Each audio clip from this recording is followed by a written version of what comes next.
Oh my god, is Onision, Gregory, the man, Jackson, innocent?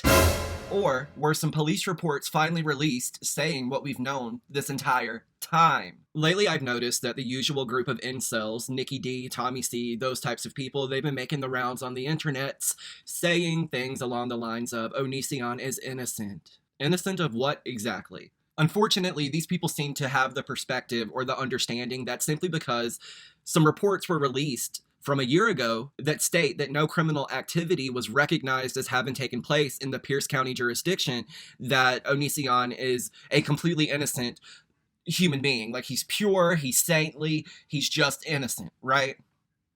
Wrong. I've seen these people attempt to use these police reports in such a way as which they would be able to completely discredit the women who've come forward and spoke out against Onision, the women who've detailed what they've experienced at the hands of Onision and Kai Jackson. They are literally attempting to use these police reports in a way in which they discredit these survivors. That honestly boggles my mind in a way, but in another way it doesn't. This same group of people has made it their business to discredit, antagonize, and provoke all number of survivors who come forward about their experiences, right? Right.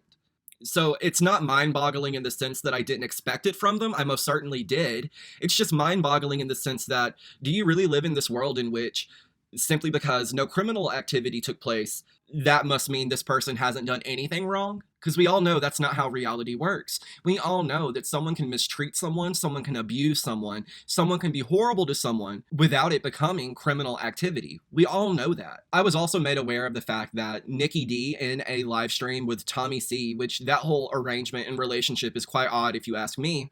Anyway, Nikki D made the statement that Deity, me, my former channel, had hinged 2 years worth of commentary on these girls being right and Onision going to jail. But yet again, that was very much Nikki D making a factually dishonest statement. So myself, just like most people who've been having this conversation, I was definitely under the impression that there was a potential for an actual criminal investigation, or there was actually potential for Onision to face some type of legal backlash because Chris Hansen got involved. However, shortly after Chris Hansen's involvement, it became readily apparent that this was more or less just being used for content and to generate revenue and attention for Chris Hansen. I sort of lost faith in there being an actual criminal investigation, and I approached my commentary differently. After re-examining the situation with all of the facts and whatnot, for I don't even know how long, maybe a year and a half, I've literally been saying that it honestly looks to me as if Kai could potentially face legal backlash and that Greg could go scot-free. That's literally how the situation looks. That's literally the situation that Onision manufactured. He was utilizing Kai to make these connections with these young women, and yeah. Unfortunately, it doesn't look as if there's going to be any type of legal backlash for any of them, Kai or Greg. We all remember, right? The laptop that contained the overwhelming evidence against Kai, maybe against Greg, I don't know, but we do know there was evidence against Kai at the very least. That was mishandled. It was mishandled by Vincent Nicotra and Chris Hansen. While Vincent Nicotra was telling the world that they had evidence against Onision and that it had been submitted to the FBI. Right, and not only that, FBI is in possession of a laptop of one of the victims. Oh. I'm not going to mention who it is, but we do have a cell phone and a mobile device other than a cell phone. Wow. In possession. Yeah, you can get distracted of all these images. Wow. So I guess Onision was too quick to discount the FBI and obviously discounted both you and Chris Hansen far too hastily. I guess he doesn't know who Chris Hansen is. Baby, you don't know who Chris Hansen is. Give it a minute. It was actually sitting on his desk at his house. That's not Sarah's fault. Sarah, being a regular old Judy, a layperson, a good gal pal, she had no idea what to do. She didn't know what to do. So she trusted Chris Hansen just like we all trusted Chris Hansen in the beginning. And she gave Chris Hansen the laptop because Chris Hansen was the one with the connections to the FBI, right?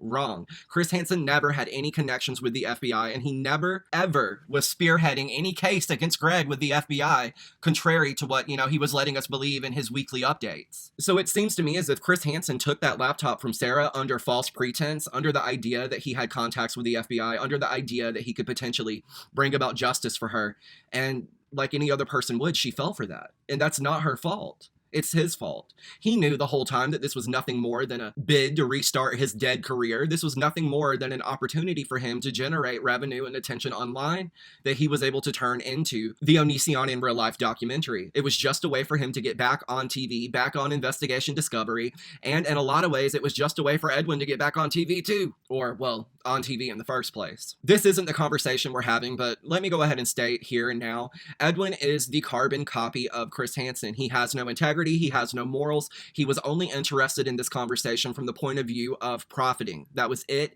That was all. He was incapable of empathizing with these women, and he did what he always does. He gave the popular public opinion at the time, which was no, we stand against this documentary, and then it was offered to him, and he kept quiet and participated. He has no morals, and he only cares about him and how he can further his career, exactly like Chris Hansen. And that is why we saw Chris Hansen use this to get back on TV, to open new doors for him. Meanwhile, he had that laptop the entire time in his possession, and it was never sent to the FBI. And when thinking back to how he went to Greg's house, he had a whole production team with him then. We should have known then. He didn't bring a whole production team for a YouTube video. He didn't do that. But in questioning whether or not these police reports invalidate everything these survivors of Greg have been saying, personally, I don't think so. I just don't think so. I think several of them have been in contact with the police department or the FBI or whatnot, and whether or not there's any legal case there, that's up for the police department or the FBI to decide. However, that doesn't change or take away from the fact that Greg mistreated these women. And I firmly believe that Greg mistreated them. He abused them. It doesn't matter if he didn't cross a line. It does not matter that he didn't cross that legal line. It matters insofar as whether or not he's going to jail, but that's about it. You can't use this to discredit what these survivors have come forward and claimed instead and all that. I mean, you just can't. It is perfectly possible for someone to be mistreated and for the person who's guilty of that mistreatment to toe the line in such a way that they don't receive jail time. It's sad. It's sorry. Maybe one day the laws will catch up with society, but who knows? Who knows? Now, I know that you've heard these police reports be read to you 100,000 times, but I'm going to go ahead and read them again. Let's read them again. So there's this Twitter account that had been releasing sporadically throughout the years various police reports in regards to Onision and Kai. And of course, Good Citizen Records, the Twitter account at Record Citizen, released this report that they had initially contacted the Pierce County Sheriff's Department for last year. So these are very old. These are a year old. At Record Citizens tweeted, here's the newest hashtag Onision police report I have. It details Sarah's interaction with Pierce County Sheriff's Department. As of June 23rd, 2020, Pierce County Sheriff's Department was unable to establish that a crime occurred in Pierce County. We were already aware of this. We were aware of this because of Ed Troyer doing the interview with Chris Hansen, at the end of which he stated, they are ready and willing to proceed, but they have no victims off of which to base an investigation. All of their reports are coming from third-party people. Yeah, the same Ed Troyer who in the Onision in Real Life documentary is acting as if this is a ongoing investigation and they do intend on putting Greg behind bars. So obviously his tune changed simply because he was on TV or got the opportunity to be on TV. But this is something we've been aware of for quite some time. Ever since Ed Troyer's interview on Chris Hansen, we've been discussing the fact that there's no active police investigation, or at the very least, the police can't confirm that a crime has taken place. We've known this. We have known this. The first page of the newly released police reports reads as follows. In September 2019, the Pierce County Sheriff's Department received information regarding possible crimes occurring at a residence in Gig Harbor. At the time of the initial complaints, there was very little information about the alleged crimes and no first-hand reports from any alleged victim. The complaints centered around a YouTube content creator named James Jackson, Gregory Avero, who was also known by his YouTube username Onision. The original allegations were documented under PCSD, FIR, hashtag 19259-01267, and cleared with no evidence of any criminal activity. So from reading that paragraph, it's obvious they're discussing the fact that no victim contacted them. Instead, the reports were being made by third-party people, people who were watching Onision's content, people who were watching the commentary take place. A whole bunch of strangers who had nothing to do with the situation, who had never interacted with Onision physically, they were calling and making the reports. And that can absolutely take up resources and time that could otherwise be used to help citizens in need. And here we have Repzilla congratulating those people. And we're the third party that this report's talking about. Me and you as the viewers who have come together collectively to send in reports and anonymous informations, or maybe you weren't anonymous at all. But I'm really proud of everybody who's done this and the community that collectively came together in order to help other people. literally congratulating the people who were making the third-party complaints, who probably just made it more difficult for the Pierce County Sheriff's Department to sift through all the crap to find a legitimate complaint. I don't think that content creators should be encouraging their fans or stans to contact law enforcement. I really just don't. I don't. Not with how often these content creators get details or information wrong. It's just not a good thing. I think you should leave the reporting up to the person who experienced it or witnessed it directly. I've always stated that, and I stand by that statement. Following the documentation under the previous case number, the Pierce County Sheriff's Department received over 40 additional emails regarding the same or similar allegations from third-party reporters who had heard about the allegations through social media accounts. Yet again, more third-party reporters, social media. So in addressing these third-party people who were making these calls based upon what they were seeing on social media alone, Repzilla ends up discussing the girls who came forward and spoke about their experiences on social media, and he makes the following statement. You don't have to do this publicly. You can absolutely do this anonymously. You don't even have to come on anybody's channel to share your story. You can talk to people. Like if you have something that you need to share, I can point you in the right direction of authorities to talk to, and you can do this anonymously. No one's going to know you said anything, but it will help people towards criminal activities to put the bad people behind bars. But I wholly believe in the power of sharing your stories publicly because it increases the probability that other people are going to come forward because they're going to feel empowered and increase the chances that these people get caught.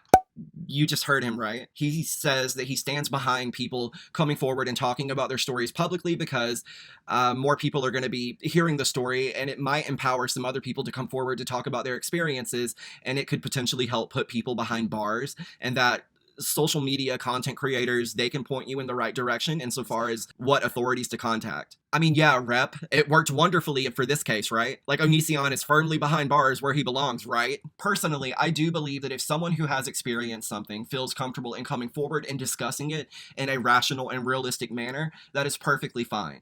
Perfectly fine. I think that if they're going to come forward and make really serious allegations, then at the very least, they definitely should contact the police prior to coming forward. They should go ahead and make a report. And maybe at the very least, all of this attention from social media will let the law enforcement officials know that the public is aware and the public cares. And maybe that'll mean something to someone and they'll try their darndest to get to the bottom of it. But if they can't find evidence of any crime occurring, they can't rightfully imprison someone without that evidence, right? Right. So I still am lost as to what coming forward and speaking to the public is going to do insofar as helping put people behind bars. Now, I'm not admonishing the girls who did come forward. I definitely believe that if you are someone who's experienced something and you want to come forward and you want to discuss it, by all means, go for it. Go for it. But maybe look to previous instances of people coming forward to discuss their experiences and see how this could potentially help you and how it could potentially harm your case going forward. And while I'm not admonishing the girls who came forward, once again, that is not my goal. This seems to have done nothing more for this case than to simply provide people with content to discuss on end and give Chris Hansen a way to get on TV, to give Edwin a way to get on TV, to give these various content creators something to talk about. And I have definitely been a part of that conversation as well. But it's important to know what you could get realistically from coming forward publicly and to know realistically whether or not it could potentially help your case, and I just don't see how it could. Now, let's get back to the police report. So I'm just going to start from the paragraph we were reading. Following the documentation under the previous case number, the Pierce County Sheriff's Department received over 40 additional emails regarding the same or similar allegations from third-party reporters who had heard about the allegations through social media accounts. In addition, numerous other social media content creators developed channels and content directly related to the allegations in an attempt to conduct their own online investigations as to what might have occurred. So I don't think that conducting online investigations, air quotes, is an issue. I don't think that having this conversation online was an issue. I think it becomes an issue when people overstep their boundaries as just being viewers who are consuming secondhand information from people who aren't involved directly themselves. Like, once those people take it upon themselves to make these calls to the law enforcement officials, then it definitely becomes a problem. The police report continues. On 10/2/19, PCSD received a press inquiry from a reporter with Vox Media named McKenna Kelly. Kelly reported she had spent time speaking to a number of women who alleged Jackson had groomed them and coerced them into having interests. Kelly went on to say that many of these girls were only 14 to 16 years old at the time of these allegations. I don't know that that's an accurate statement to make. The grooming did occur when they were of the ages, I guess, 14 to 16. I guess that's a good guesstimation. But the actual act of being physical, that occurred once they were of the age of consent with Sarah. And again, with Shiloh, once she was of the age of consent, because, he had to Google and figure out what state they could meet in and it wouldn't be illegal. The police report continues. Kelly requested confirmation that an investigation had been started and provided her contact information. I later contacted Kelly by telephone and advised her PCSD had received allegations from multiple third parties, but had not heard from anyone who claimed to be a victim of a crime. I encouraged her to pass on my contact information along to the women she had spoken with so they could contact me if they wanted to report a crime in PCSD jurisdiction. I was not contacted by anyone else as a result of my conversation with Kelly. So that's a very telling statement to me, to hear that not a single one of the survivors contacted this law enforcement official in Pierce County. That makes me feel weird. But at this time, they were all speaking directly with Chris Hansen, and Chris Hansen was trying to present himself as being the front runner and the representative of them in any potential investigation. And if he already had them under the impression that there was an FBI investigation that he had gotten started, well, then it would make sense that they would not contact the Pierce County Sheriff's Department. And if they brought it up to him, he probably told them, no, we're already in contact with the FBI. Meanwhile, he knew he wasn't in contact with the FBI. Meanwhile, he knew this was nothing more than content fodder for him. But all of that is conjecture, although when you look back at the timeline, it does seem as if that's an accurate assumption to make. I mean, Sarah was very much under the impression that Chris Hansen had ties with the FBI, and that is why she gave him the laptop that sat around not in FBI custody for a year or more. The police report continues. In January of 2020, I became aware of a media investigation into the allegations against Jackson, which was being conducted by Chris Hansen via his YouTube channel, Have a Seat with Chris Hansen. Hansen is a well-known media personality who focused on stories about accused offenders and CP. As part of his reporting, Hansen attempted to contact Jackson at his residence in Gig Harbor on 1/9/20. Who's at your door, sir? It's Chris Hansen! We remember. And still, to this day, Greg tries to brag and be like, Hansen doesn't want to debate me. Hansen doesn't want to interview me. But he went to your house, though. He literally went to your house, though. Anyway, the report continues. As part of his reporting, Hansen attempted to contact Jackson at his residence in Gig Harbor on 1/9/20, which resulted in Jackson calling 911. Deputies responded, and Hansen and his crew ultimately left the location without speaking to Jackson because he wouldn't open the door. Hansen subsequently released a series of interviews with alleged victims and others with information about alleged crimes on his YouTube channel over the next several months. In addition, Hansen contacted PCSD and completed an interview with PIO Troyer. I requested through PIO Troyer that Hansen provide PCSD with a list of alleged victims so that they could be contacted for interviews to determine the existence and extent of any criminal activity that occurred in PCSD jurisdiction. So at the very least, it seems as if whoever this law enforcement official is at PCSD, they were trying to do their due diligence and get to the bottom of whether or not any criminal activity occurred. The police report continues. On 2/6/20, I received a list which contained the first name and phone number of 7 alleged victims who had appeared on Hansen's show. The list included the names Regina, Lane, Billy, Haley, Ayala, and Shiloh. Additionally, the list contained the name Sarah, who I was later able to identify as Sarah Blank. Part of me wonders what the law enforcement officials of the PCSD, how do they feel about Troyer's involvement first with the original Chris Hansen interview he did, and then later on with appearing on the investigation discovery documentary ONISION in Real Life.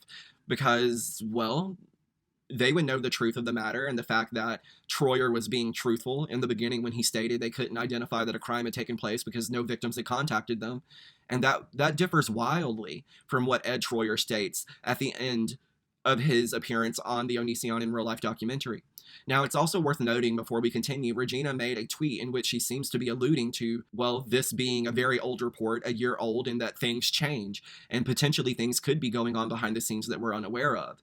And it would make sense with Troyer making an appearance in the ONISION in Real Life documentary and pretty much stating that there is an ongoing investigation. So maybe there is. I'm not doing this to discount the probability of an actual investigation taking place or to discount the possibility of an actual investigation ongoing currently. I'm just discussing this old, I guess you could say obsolete police report from a year ago that is now being used to discount and discredit the survivors of Onision. And to have that discussion specifically from the point of view of this police report not only being genuine, but being current insofar as there's no investigation. Because we don't have any valid factual information to the contrary. We just don't. The police report continues.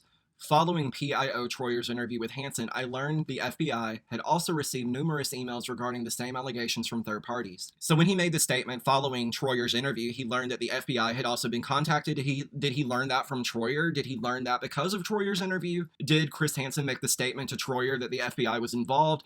And Troyer got that information from Hansen and let this dude know? Like, I don't understand what the tie-in is with the interview unless he's just trying to form a timeline here. Anyway, it continues. I contacted FBI Special Agent Mendoza by telephone after learning she was assigned the case for further investigation. Special Agent Mendoza confirmed the FBI had received a large number of tips similar to what PCSD had received, but had not been able to establish that a crime had occurred. Special Agent Mendoza told me the FBI had spoken with Sarah, but had not been able to establish a crime had occurred based on that interview. Special Agent Mendoza told me Sarah had reported that inappropriate or explicit photographs had been sent between Kai and Sarah while Sarah was still a minor child.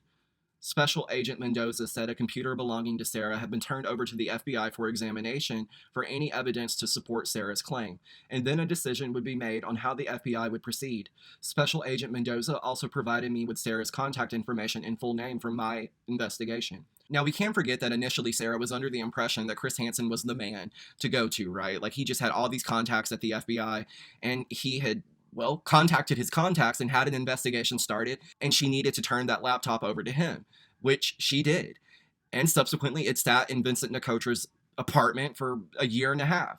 Repzilla seems to be under the assumption that simply because it did sit in Vincent Nicotra's apartment, that they could not take anything from that laptop as being evidence.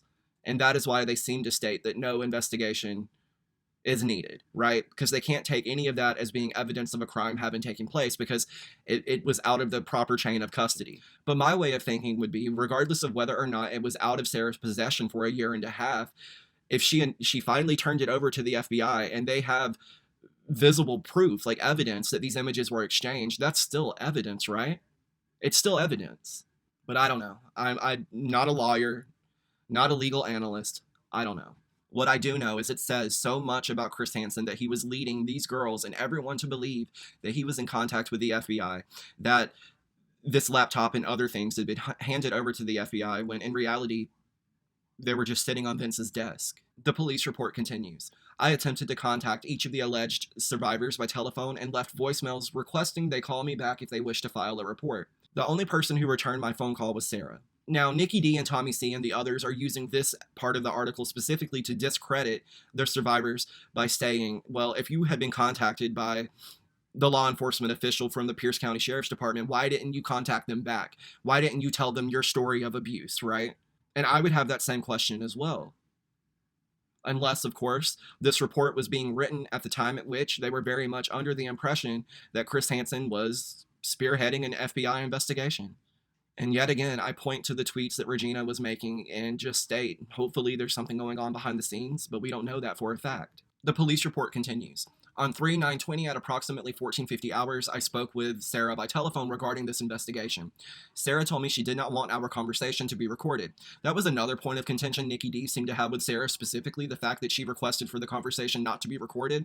And it does feel a bit odd, like, I don't know why you would have made that request, but okay. The police report continues.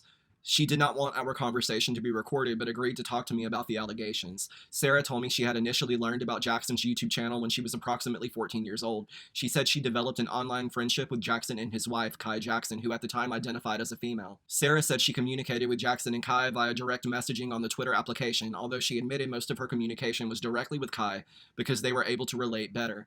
Sarah told me during the time she communicated with Kai, they spoke about all different types of topics to include relationship issues, friends, and their sex lives. Sarah told me she had also sent a picture of her chest and a picture of her in her underwear to Kai over direct message. Sarah said Kai also sent her similar messages, but they had all since been deleted. So to hear that they had all since been deleted kind of strikes me as odd, because I was at the very least under the impression that that was the evidence on the laptop, right? The laptop that was provided to the FBI. I literally thought that's what was supposed to be on the laptop. So I don't know about that. That's weird. But the police report continues. Sarah told me she talked to Kai about a fight she had with her mom, and they discussed Sarah flying out to Washington State from her home in Michigan when she was 16 years old. Sarah said she ultimately visited Jackson and Kai in September 2016 for Kai's baby shower. Sarah said she stayed for 5 or 6 days, but then returned to Michigan because her uncle passed away from cancer. Sarah told me nothing of a sexual nature occurred during this trip to Washington. Sarah said she returned to Washington State in October 2016 and lived with Jackson and Kai until late February of 2017. Sarah said she helped with the chores around the house, such as cleaning, cooking, and caring for Jackson's kids. Sarah described herself as being like a live-in nanny, but she said she was not paid for any of the work that she had done. Sarah told me during this visit she started to really love Kai as a person, but didn't have the same feelings for Jackson, ONISION. Sarah said ONISION would verbally abuse her by calling her names, scaring her, and belittling her. Now, we discussed that on a live stream of mine. To hear her state he was scaring her, was he getting in her face, screaming at her and threatening like physical bodily harm? Like, what else could scaring her mean? The police report continues. Sarah said she would occasionally bathe or shower in front of Kai while they were talking, but did not have any kind of physical contact with Jackson or Kai during this trip.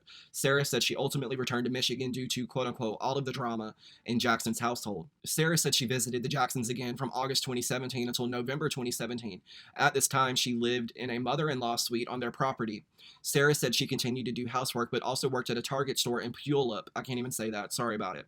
So she had a little more freedom. That's really weird. A little more freedom. Anyway, the report continues. Sarah said there was not any discussion of a blank nature at the time, and she still felt closer to Kai than Jackson. Sarah told me she returned to the Jacksons' residence in July 2018 and stayed until late August 2018. She told me she turned 18 during this visit, and Jackson, who had rarely shown any interest or affection toward her, suddenly began to treat her much better. Sarah told me the relationship she had with Jackson and Kai evolved to a point where they would lie in bed together to watch movies and would joke about having. Sarah said it seemed like Jackson was pressuring her and Kai to become intimate while trying to determine her level of interest in him. Sarah told me Jackson made a comment to her that he wasn't in love with her, but he loved her. She told me Jackson clarified that he felt people needed to have sex to be in love. Okay, so that's where the whole grooming allegation comes into play. Obviously, he had previously been mean to her. He had scared her, verbally abused her, made fun of her, called her names, mocked her physical appearance. And we've already discussed how when you're already coming from a broken household and you're not getting the affection or attention that you need at a young age, that's going to create a need for that in you, right? Right. And then you're put in this position where you're living with this YouTube star and all you want is his affection and his approval, and he's denying that of you until you're 18 years old. Well, you're just going to be happy to get the approval when you get it. There was obviously manipulation taking place there. Denying his approval and then giving it to her once she was of the legal age of consent, like, of course there was manipulation. Too bad there doesn't seem to be any laws against that. The police report continues. Sarah said she returned to Washington in January 2019 for a trip that only lasted a few days. She told me during this trip she engaged in blank with Jackson and Kai on 2 occasions. Sarah said Kai felt ignored during this trip and was hurt by that, but otherwise the trip was uneventful. Sarah told me she was a willing participant in the physical activity that took place during this trip. Of course she was a willing participant. They were finally giving her the approval she had wanted. Sarah said she returned to Washington for approximately 1 week at the end of June 2019. She told me ONISION tried to convince Sarah and Kai to participate in and on the last night of her visit, the three of them had. Sarah said it was fine and admitted that she also agreed to be Jackson's girlfriend during the visit despite his marriage to Kai. Sarah told me she came back to Washington in late July 2019 for the last time. She said Kai had traveled to New Mexico, so she and Jackson were alone at the house for the first time. Sarah told me she and Jackson engaged in a physical interaction during the trip and admitted it had been consensual. Sarah told me Kai found out about what had happened and got upset about it. Sarah told me Jackson claimed she had quote-unquote blackmailed him into having the physical interaction, and they ultimately broke up. Sarah said she felt overwhelmed with the entire situation, so she returned home and had not returned to Washington. Now, we all know that ONISION has attempted to use this whole blackmail thing as evidence of Sarah being the one in the wrong in this situation, and I had previously made the statement that the whole blackmail thing came across to me as if he was trying to make it okay with Kai that he had been physically intimate with Sarah while Kai was absent. That's exactly what it felt like, and apparently that's exactly what it is. It just seems like Greg was making up any excuse to put all of the responsibility and blame onto Sarah, knowing good and dang well, as manipulative as he was definitely the one pulling the strings. But what I will note is that there's a complete and total absence here of the claims that Sarah made during the Chris Hansen interview, in which, she stated several times that she felt as if they were basically raising her for this interaction, for this physical relationship. She made the statement several times that Greg would always suggest the potential for this relationship, even while she was underage. And then she made the allegation that the first time they were physically intimate, Greg coerced her physically by pulling her over to become intimate, and that his kids were present, and none of that is listed here. None of that. The police report continues. I asked Sarah if she had ever been an unwilling participant in any type of sexual activity with Kai or Jackson. Sarah told me she never told them no, and admitted that she was not sure that she was a victim of any crime. She confirmed she had given her laptop to investigators and was aware it was in the FBI's possession for examination to determine if any of the images exchanged between her and Kai had violated law. I advised Sarah that I would follow up with Special Agent Mendoza, but that based on the information she had provided, I did not believe a crime had taken place in PCSD jurisdiction.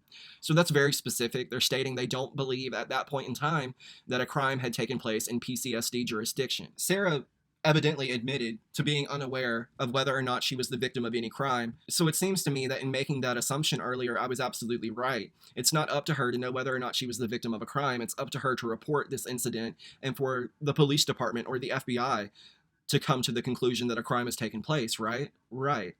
So I still firmly believe that this was an instance in which not only Sarah, but every one of these people were abused and treated horribly. And while ONISION may not have crossed the line and committed a crime, it was still inappropriate.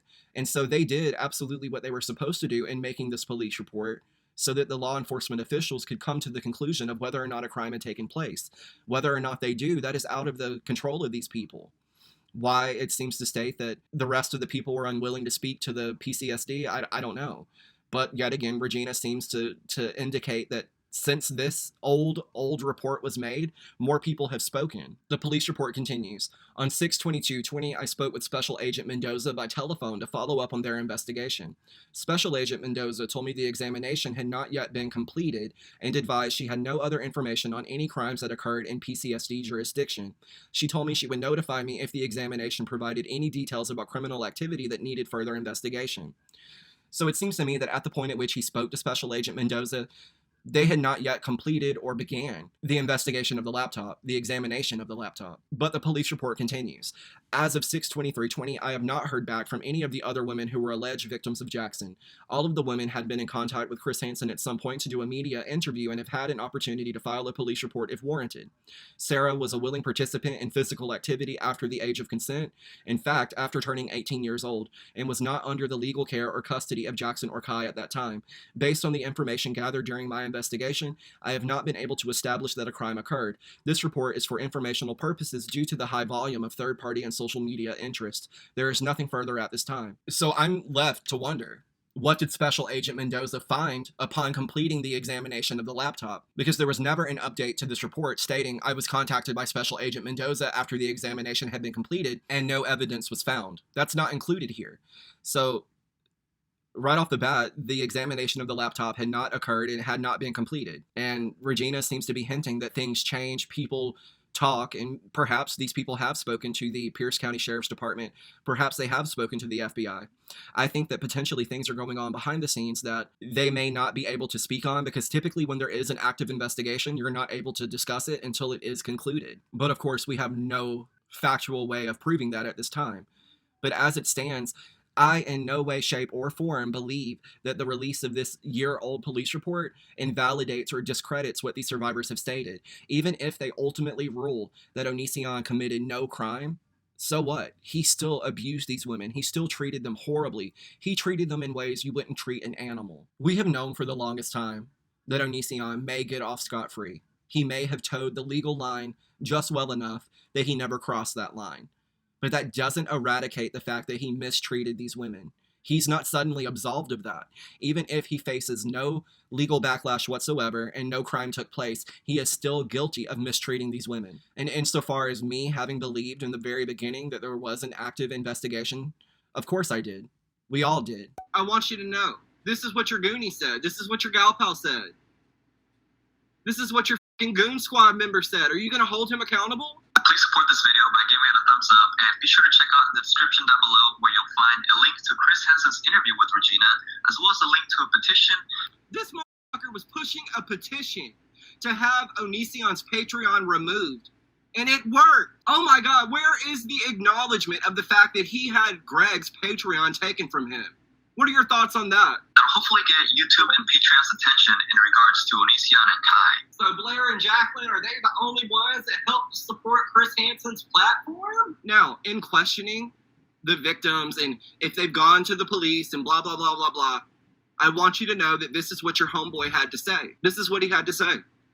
They're the only large YouTubers that supported Chris Hansen, sis. Are they? He is such a hypocrite. Do you see the leaked clip of Onision taunting Shiloh and throwing candy corn at her? No. What the fuck? Jeez. I don't know. Honestly, I don't know. Like, I'm glad that Chris Hansen stepped in. This is great. Like, I love that because Chris Hansen has literally dealt with, like, people will put pressure on people like Regina or Sarah. Like, well, have you talked to the cops? It's like, you just gotta understand. People completely discount what Regina states because she never met them. So in their little pea brains, the idea that she could have been manipulated in any way, shape, or form, or the idea that anything illegal could have happened in any way, shape, or form, it just doesn't make sense to their little pea brains. But here you have a goonie, a gal pal, stating that he's glad Chris Hansen is here to assist survivors, such as Regina. Okay, put yourself in that position. What would you do? And be realistic, because it's so easy to be like, well, I'll go to the cops. Honey, think about it. What about when they tell you, oh, okay, well, this is in a different jurisdiction, so we're going to have to hook you up on a line to call the cops in their jurisdiction, right? They start giving you all this information, you're like, what the fuck? Right? So it's a lot of overwhelming information, like, to not even know what you're doing, really. So I think that Chris Hansen is, like, a great facilitator, considering that he's literally, like, been someone who aided putting people in jail. So he's disgusting the survivors of Onision, and he makes the statement that he's happy that Chris Hansen's involved because he's been a facilitator and put people in jail. What is he inferring? He's inferring that he's glad Chris Hansen's involved because Chris Hansen can help put Greg in jail. Where's your fire for Edwin? Where is it? But I honestly hate the fact that people are using this police report from a year ago to exonerate Onision and act as if he's innocent. Onision is now posting several videos to his Onision Speaks account discussing the fact that he's innocent, when you can absolutely be innocent of criminal activity and still mistreat and abuse people. And I think he's guilty of that. At the very least, I think he's guilty of that.